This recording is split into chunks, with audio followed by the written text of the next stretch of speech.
Chers amis, bonjour. Germain Sewi.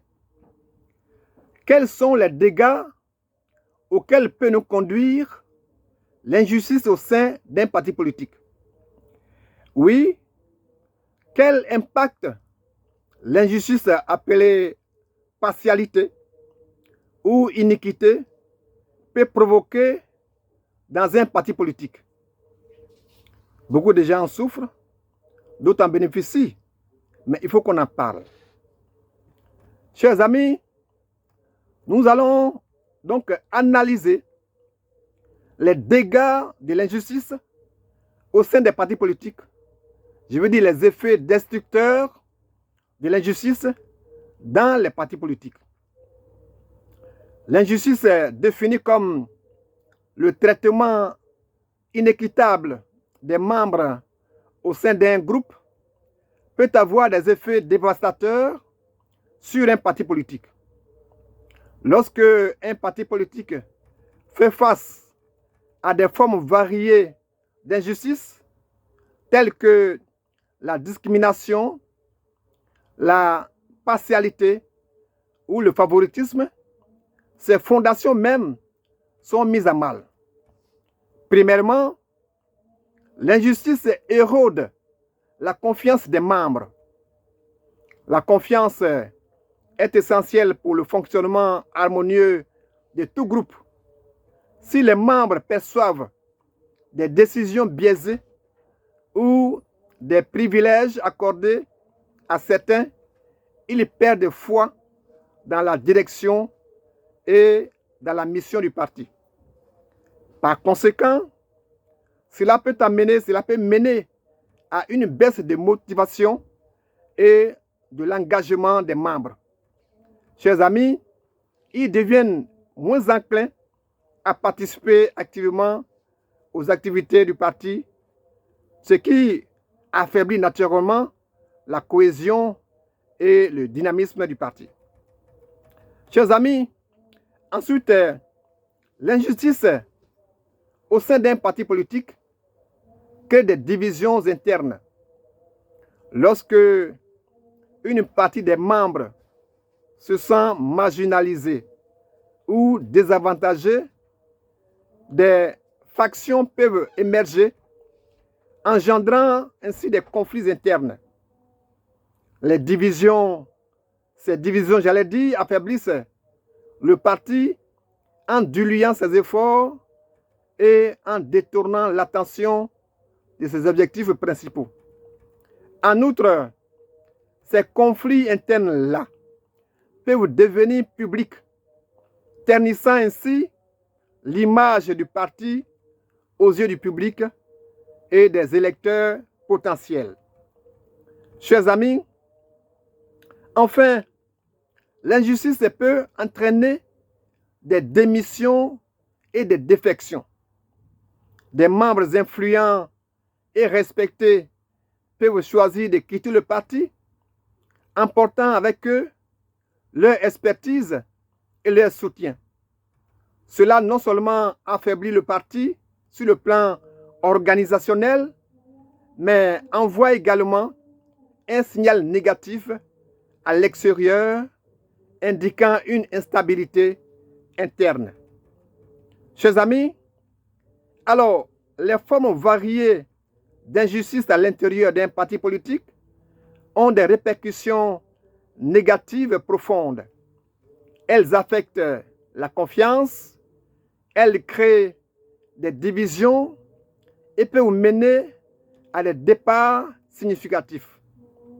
Pour maintenir son intégrité et sa force, un parti politique doit veiller à promouvoir l'équité et la justice en son sein. Mais comment? Comment faire?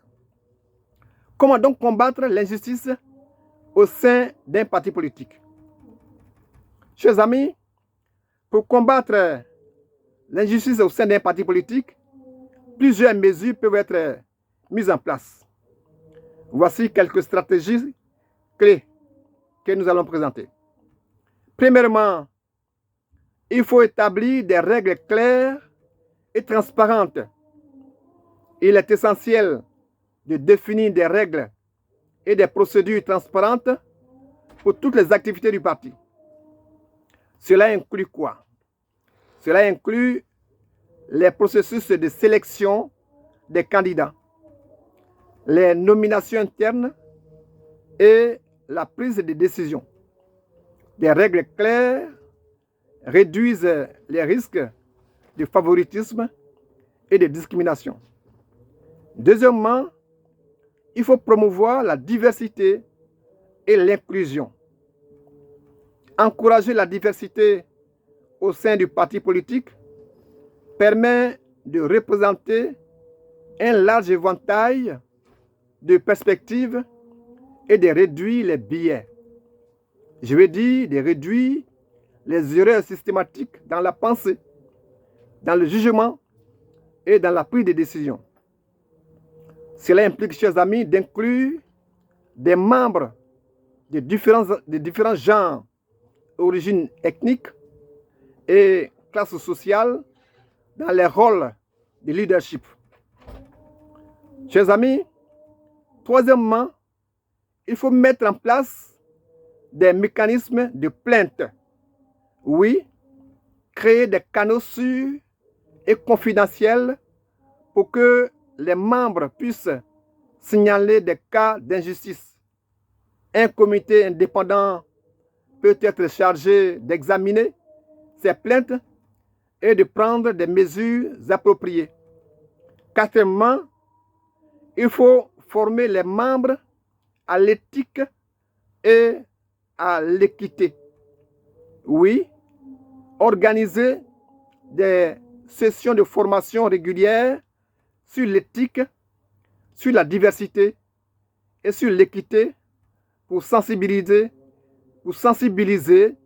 les membres aux conséquences de l'injustice et les former à adopter des comportements justes et respectueux. Cinquièmement, il faut encourager la participation démocratique. Oui, favoriser une culture de prise de décision collective où tous les membres ont une voix. Les consultations régulières et les votes démocratiques sur les questions majeures peuvent aider à garantir que les décisions reflètent les intérêts de tous les membres.